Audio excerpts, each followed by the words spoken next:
Olá, você que me segue no Rodrigo Silva Arqueologia, que bom estarmos aqui juntos semanalmente nesse encontro através da internet para falarmos sobre Bíblia, arqueologia, história.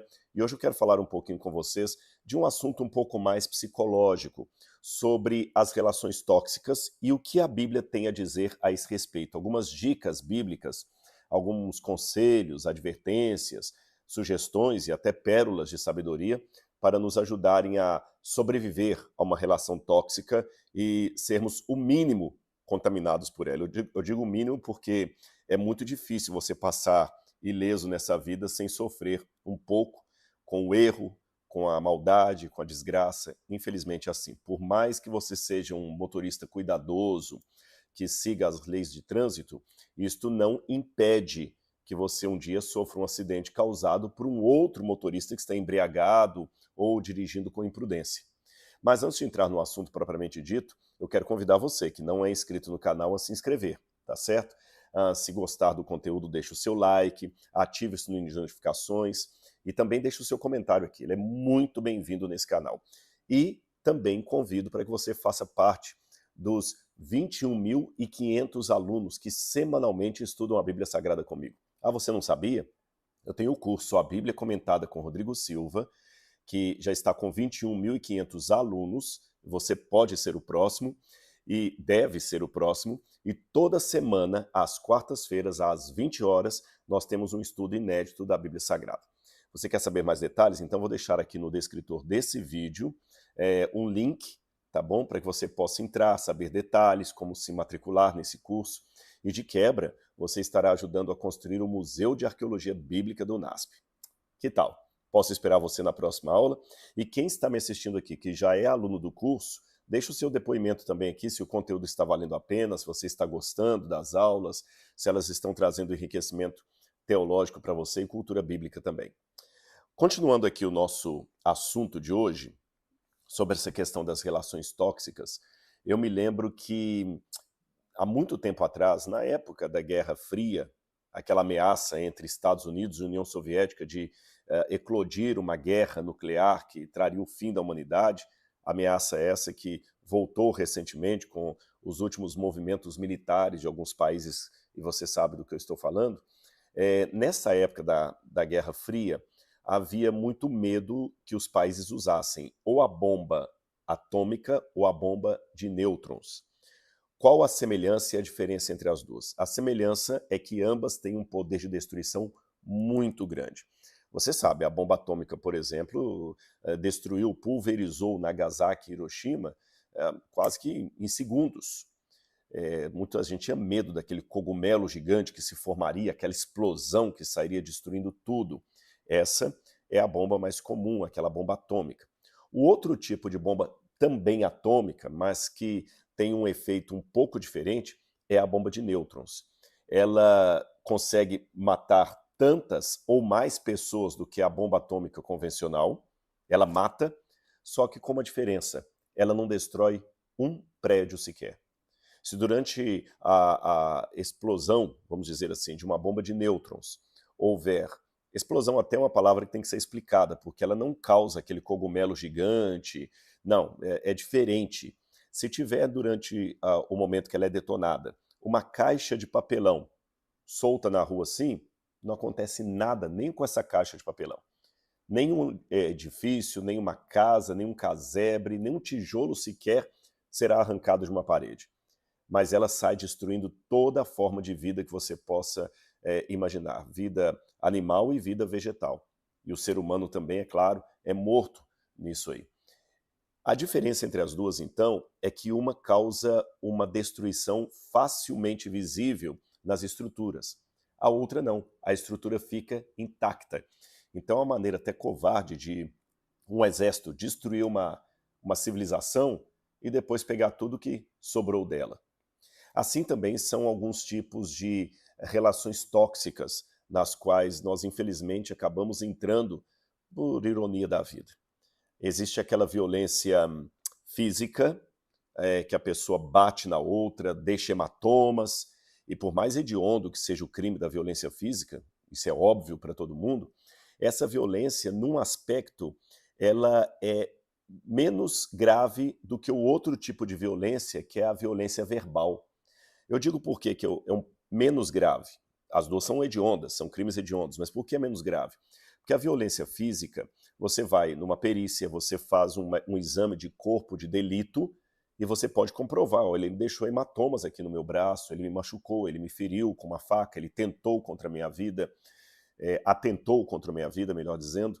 Agora, quando a violência é verbal, psicológica, não tem corpo de delito que comprove isso. Embora você possa fazer um laudo psicológico e mostrar como a pessoa, em virtude daquela relação, ficou fragilizada, ainda que você tente argumentar assim por um laudo psiquiátrico, psicológico, enfim, é uma coisa mais difícil de mensurar, porque violência verbal deixa marcas na alma, na vida da pessoa, nos sentimentos, não deixa necessariamente marcas no corpo, como nós imaginamos. É lógico que eu estou usando as categorias alma e corpo aqui apenas numa linguagem platônica, embora biblicamente eu acredite que o homem seja uma alma vivente, não que ele tenha uma alma presa dentro do corpo dele, mas isso é assunto para um outro vídeo, só para pontuar aqui a linguagem que eu estou usando.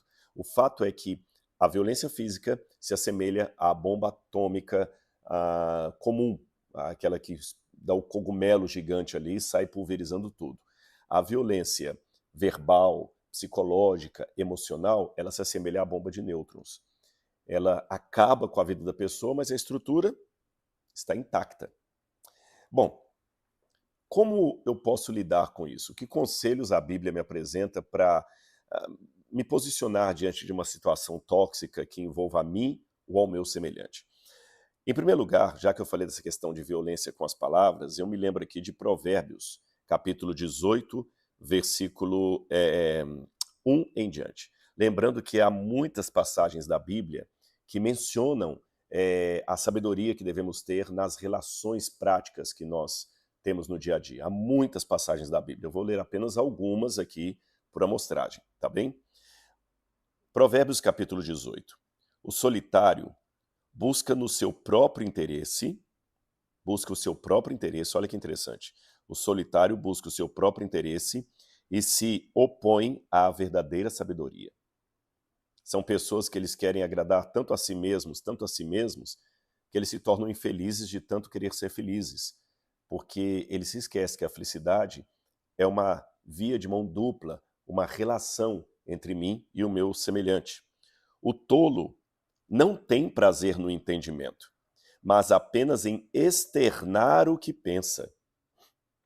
Você já pensou, já parou para observar como algumas pessoas, elas são tão mesquinhas que elas sapateiam em cima da outra, parecendo até que são gigantes, mas na verdade elas se sentem um zero à esquerda. Há muitas pessoas que maculam a honra do outro, acabam com a vida do outro, praticam bullying, mas é porque ele mesmo se sente um nada. Então a maneira que ele tem de driblar um pouquinho essa dor de se sentir um nada é pejorando o outro, é machucando o outro, porque fazendo assim, ele acaba talvez diminuindo a própria noção de invalidez que ele tem acerca de si mesmo. Continua o texto da Bíblia. Com a maldade vem também o desprezo, com a desonra vem a vergonha. As pessoas se esquecem que aqui na Terra você não ganha muita coisa praticando mal. E pode até ganhar, pode até ser que alguém pratique a vida toda coisas ruins e acabe morrendo com todo o dinheiro que ele roubou no banco, com toda a opressão que ele causou. Mas nisso aqui eu coloco duas observações. Em primeiro lugar, quando essa pessoa deita a cabeça no travesseiro, o inconsciente mostra que ela não é feliz. Ela não é feliz. Por isso que muitos, mesmo tendo tudo, não têm nada. Se consomem em drogas, vícios, sempre procurando algo que talvez ele já até aparentemente tenha. Ele já tem riqueza, ele tem beleza, ele tem fama, ele tem saúde, ele tem família, mas ele não tem paz. Não tem paz. E a segunda observação que eu queria fazer, análoga a essa, é que muitas pessoas se esquecem que você pode até se dar bem nessa vida, mas você não escapará do juízo de Deus. E a Bíblia fala que o que nós fizermos aos pequeninos, a Deus nós estamos fazendo. Bom, Vamos ver algumas orientações práticas da Bíblia nesse sentido. E você percebeu que eu já estou conduzindo o tema aqui em dois direcionamentos. Quando você é a vítima, mas quando você também é o opressor. Isso é importante dizer, que muitas vezes quando falamos em relações tóxicas, a gente sempre imagina como nós, as vítimas da relação tóxica, se esquecendo que muitas vezes eu posso ser a fonte de uma relação tóxica para alguém. Vamos lá. Tiago capítulo 3 é um texto muito interessante. Tiago capítulo 3, versículos 13 em diante. Depois você pode anotar essas passagens na sua Bíblia e lê-las com calma, refletindo, orando, pedindo sabedoria a Deus. Esse texto aqui fala inclusive da sabedoria que vem do alto. Quem entre vocês é sábio e inteligente? Mostre as suas obras em mansidão de sabedoria, mediante uma boa conduta. Às vezes, o meu comportamento é um argumento muito mais forte do que minhas palavras. Mas há pessoas que, ao invés de mostrarem com o comportamento quem elas são, preferem fazer um discurso de autoelogio, um discurso sobre si mesmo, um panegírico. E não é bem por aí. Se, pelo contrário, vocês têm em seu coração inveja, amargura e sentimento de rivalidade, não se gloriem disto. Nem mintam contra a verdade. Essa expressão, nem mintam contra a verdade, tem dois sentidos aqui. Não pratiquem a mentira, não sejam pessoas que sempre praticam o perjúrio, a falsidade, o falso testemunho, tem esse sentido no texto, mas existe um outro sentido psicológico aqui, olha. Se você tem em seu coração amargura, sentimento de rivalidade, não se glorie nisso, nem mintam contra a verdade. O que é mentir? Fingir que você não tem aquilo. Há muitas pessoas que pensam que elas sempre são as vítimas. O mundo todo está errado, quem está certo são elas. Sempre elas estão certas. E você quer fazer um exercício psicológico simples para perceber se uma pessoa é realmente alguém que tem um senso de quem ela é, incluindo os seus erros, ou se ela tem apenas uma atitude, digamos assim, politicamente correta? É simples. Faça uma pergunta para uma pessoa: você tem defeitos? Normalmente a tendência da pessoa, inclusive nós mesmos, é responder: sim, eu tenho muitos defeitos. Se ele for cristão, ele ainda vai colocar um tom piedoso na voz, dizendo: se não fosse a misericórdia de Deus, eu não sei como é que eu entraria no céu de tantos defeitos que eu tenho. Muito bem, parabéns. Você admite que você é uma pessoa pobre, cega, pecadora, nua, como diz Apocalipse, né? Então faça uma pergunta em seguida. Dê-me uma lista de 3 defeitos que você tem. Você vai ver que a mesma pessoa que segundos antes se proclamou o mais pecador de todos, o menor de todos os santos, parafraseando Paulo, ele vai titubear um pouquinho em dar essa lista. Ué, se ele é tão defeituoso como ele afirmou, por que ele não dá a lista logo? E depois de titubear em dar a lista, ele vai apresentar alguma coisa mais ou menos assim. Eu falo 3 defeitos que eu tenho. Eu tenho muitos, mas já que você pediu 3, vou dar 3. Eu sou uma pessoa muito franca. Eu sou uma pessoa muito franca. O que eu tenho para falar, eu falo na cara. Não olho tempo nem lugar. Isso acaba trazendo consequências, porque o que eu tenho para falar, eu falo mesmo. E eu também sou muito trabalhador. Eu sou workaholic. Eu trabalho mais do que devo. Eu trabalho demais. Eu trabalho até me esgotar. E um outro defeito que eu tenho é que acaba me entregando muito às pessoas e elas abusam de mim. Interessante, dificilmente nós encontraremos alguém que numa conversa como esta, que não seja de terapia, é claro, estou falando de uma conversa assim, solta, dificilmente ela vai dizer, não, meus 3 defeitos, não, meus 3 defeitos, o primeiro é que eu sou muito fofoqueiro, eu falo mal da vida das pessoas direto, o meu segundo defeito é que eu sou viciado em pornografia, ninguém sabe disso, e o meu terceiro defeito é que eu roubo no meu emprego, eu cometo pequenos furtos. Ninguém vai falar isso. Ou seja, a segunda resposta politicamente correta, meu defeito é ser trabalhador demais e ser muito honesto, que isto nem sempre é um defeito, é um exagero de uma virtude errado, mas não é necessariamente um defeito. A pessoa está apenas de maneira inconsciente refutando a primeira fala dela, que na primeira fala ela disse que é totalmente imperfeita, mas na segunda ela coloca virtudes sobre si mesma. Ela mascara quem ela realmente é. Ou seja, ela está se protegendo. Ela não está falando a verdade para si mesma e para os demais. Então, quando você se sente vítima de uma situação, procure ver se você também não está alimentando amargura no seu coração, mas a gente usa eufemismos, às vezes, para demarcar os nossos sentimentos. Às vezes, se temos ódio, gente, não odeio, eu estou assim com um sentimento. Um sentimento, eu lembro no passado o pessoal falando, não, eu tenho um sentimento, uma irmã que sempre falava, ela tinha ódio do marido, ódio de todo mundo. Falava assim, você tem ódio, irmã? Não, eu tenho um sentimento. Que sentimento? Não é? Você tem ódio mesmo, às vezes você está com rancor, amargura, e você só vai vencer isso o dia que você parar de mentir para si mesmo e admitir que você tem aquilo ali.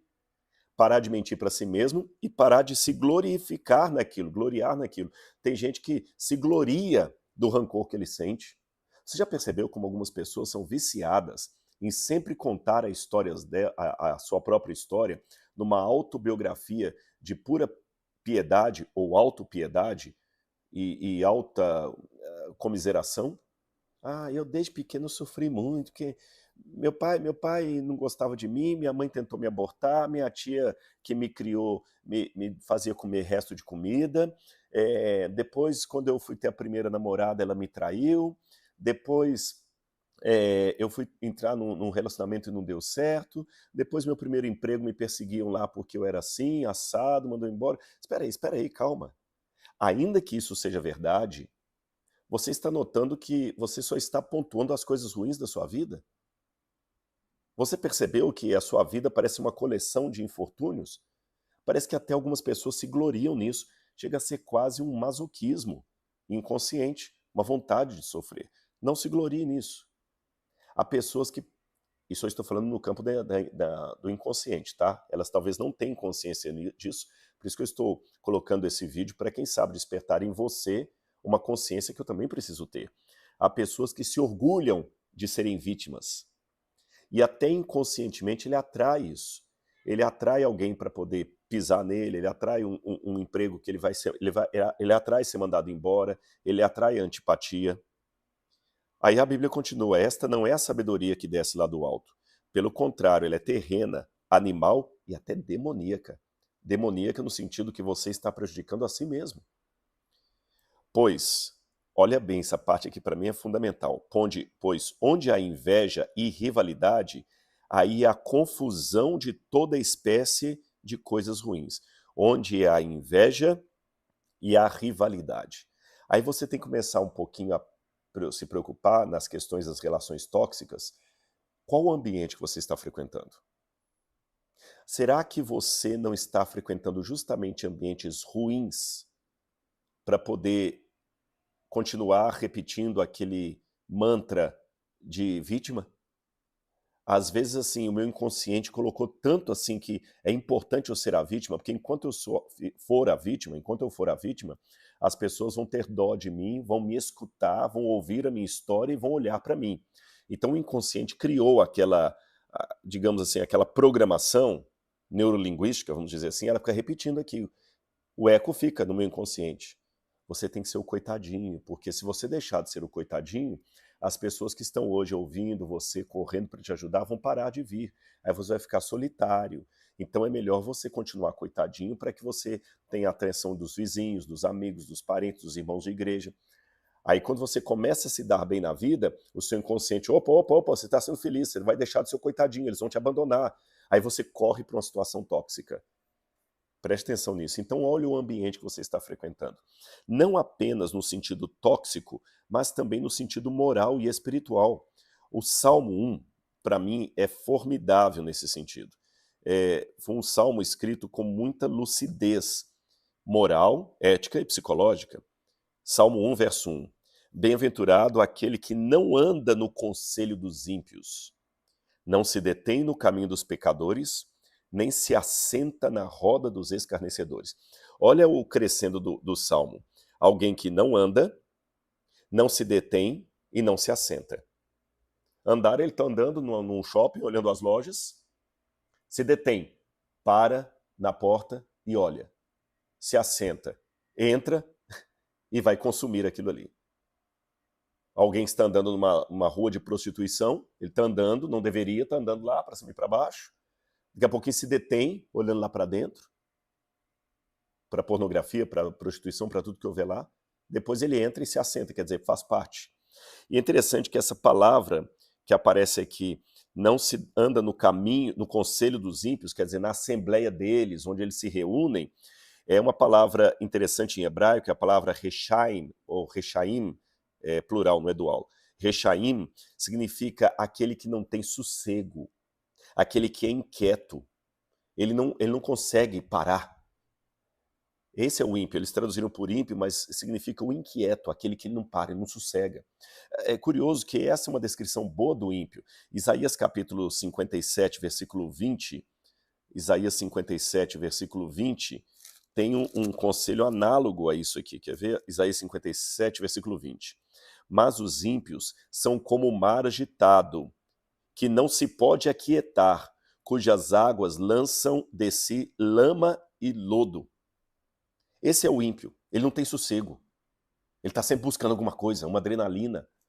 Aliás, você notou que se você pegar assim, com raríssimas exceções, a maior parte da vida dos grandes influencers da música, do cinema, são de pessoas inquietas e que nunca tiveram paz consigo mesmas.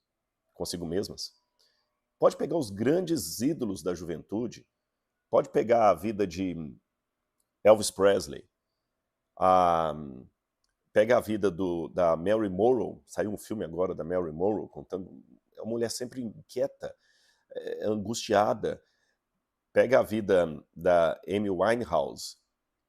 Muitos desses aí, coincidência da coincidência, grande parte deles terminaram a vida numa autotoxicação por uso de drogas ou por excesso de remédios. Alguém pode falar, mas a Mary Monroe, a suspeita que ela foi assassinada.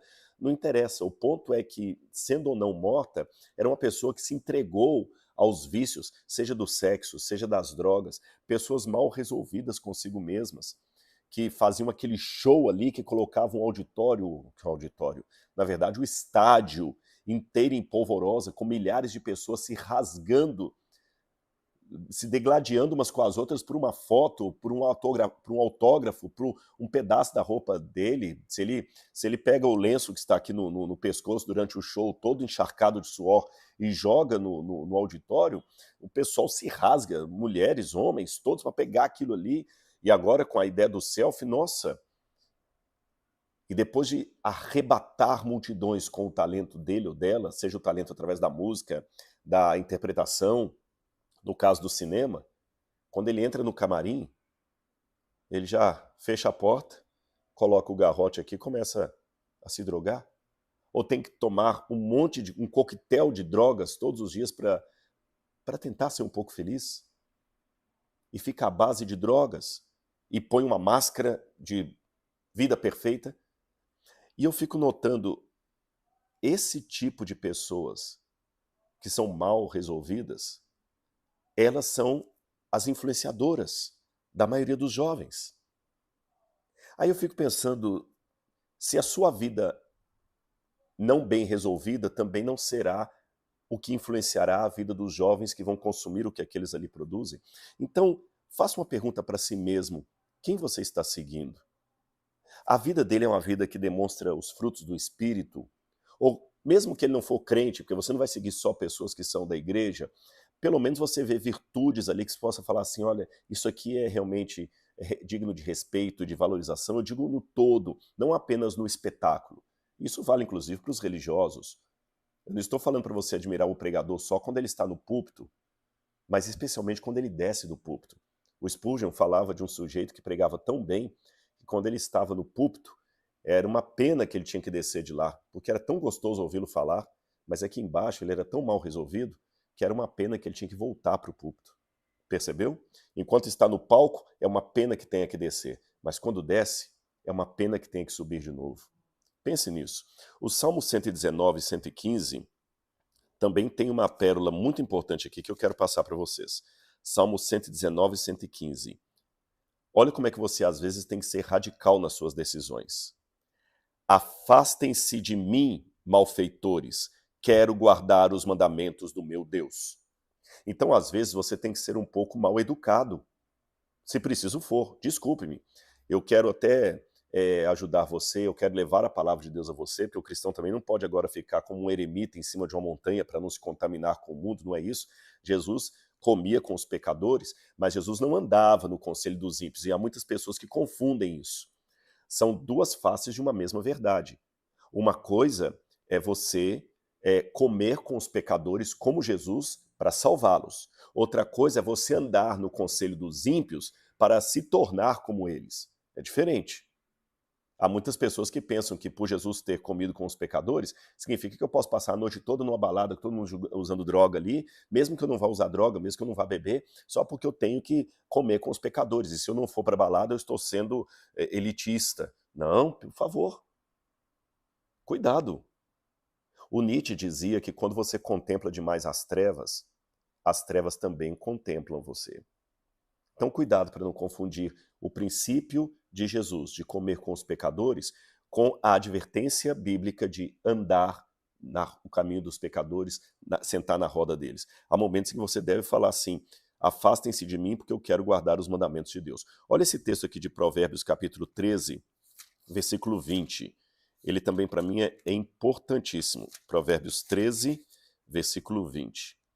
Quem anda com os sábios será sábio, mas o companheiro dos tolos acabará mal.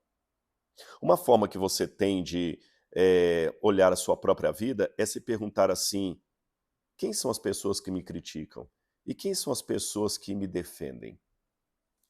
Eu vou me explicar. Geralmente quem te defende são aqueles críticos que detonam com seus pais, com sua família, com seus valores, com a igreja, então toma cuidado. E geralmente quem te critica ou te dá advertência são pessoas que estão no caminho do bem. Sabe, ter o elogio de Adolf Hitler e a crítica de Madre Teresa de Calcutá é algo que eu devo perguntar, será que eu estou no caminho certo? Entendeu? Você tem o elogio de Adolf Hitler e a crítica de Madre Teresa de Calcutá, então você não está no caminho correto. Agora, se você tiver o elogio da Madre Teresa de Calcutá e a crítica do Hitler, então, meu amigo, beleza. Aí vale a passagem bíblica que Jesus falou: eles odiaram a mim, vão odiar vocês também. Deixe-me ler agora uma última passagem para vocês, Efésios capítulo 4, versículos 30 e 31. Diz assim, olha: e não entristeçam o Espírito Santo de Deus, no qual vocês foram selados, para o dia da redenção. Que não haja no meio de vocês qualquer amargura, indignação, ira, gritaria e blasfêmia, bem como qualquer maldade. Percebeu? Bom, eu já falei no início desse vídeo que pior do que aquela bomba atômica convencional que explode tudo é a bomba de nêutrons, que mata sem destruir o físico. Agora, quer o pior do que essas duas bombas? É quando você provoca a destruição. Quando você mesmo acaba corroborando para que alguém seja vítima de uma relação tóxica. Às vezes, você mesmo, com o seu comportamento se colocando numa situação assim, ou infringindo toxicidade no outro que está ao seu redor.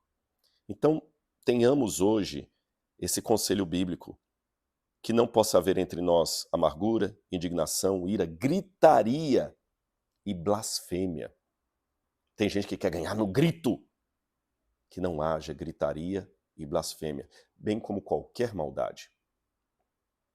Agora você pode falar: Rodrigo, tudo bem, mas você falou de se afastar do ímpio, se afastar do caminho do que me prejudica, mas e quando a relação tóxica está na minha casa, na minha família? Como é que eu faço? Eu não tenho como meramente me afastar do meu emprego. Bom, aí a Bíblia dá um outro conselho na continuação desse verso. Diz o seguinte, o verso 32. Sejam bondosos e compassivos uns com os outros, perdoando uns aos outros, como também Deus, em Cristo, perdoou vocês. Para soltar uma pessoa tóxica, você não precisa necessariamente se mudar para uma outra região. Pelo contrário, se você não resolver dentro do seu coração o problema que amarra você àquela situação tóxica, àquela relação tóxica, você pode mudar para o outro lado do planeta Terra, você pode ir para Marte. Para Marte. O problema é junto. Você tem que soltar dentro de você. E soltar como? Perdoando, sendo com ela o que você gostaria que ela fosse com você.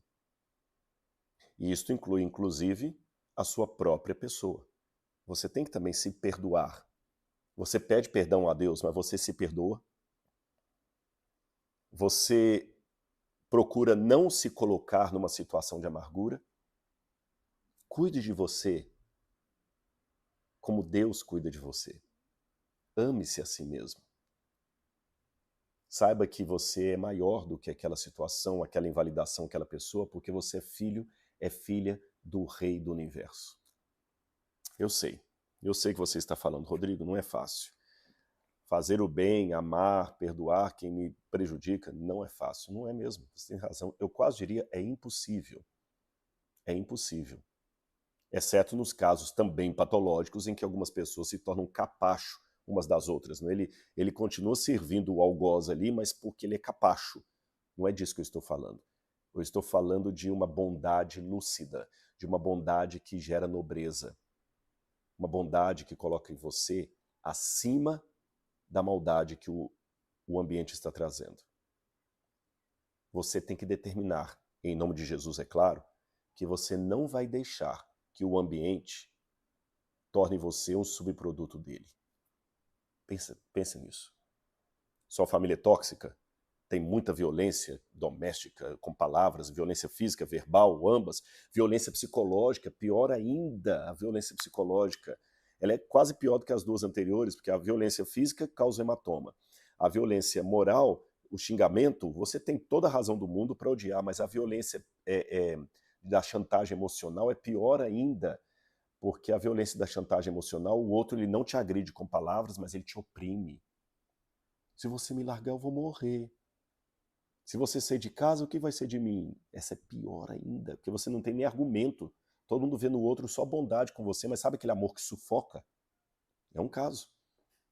Você não pode se permitir ser um subproduto do ambiente tóxico que a vida lhe deu. E quando muitas pessoas me perguntam por que meus pais fazem isso comigo? Por que a vida faz isso comigo? Eu pergunto de volta, e o que você faz com aquilo que a vida fez com você? Mesmo com coisas do lixo, é possível fazer uma obra de arte ou um objeto reciclável. Deus é especialista em reciclagem.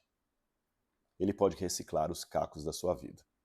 Que Deus abençoe você e dê a você vitória sobre as relações tóxicas desse mundo. Um grande abraço, fique com Jesus. Tchau, tchau.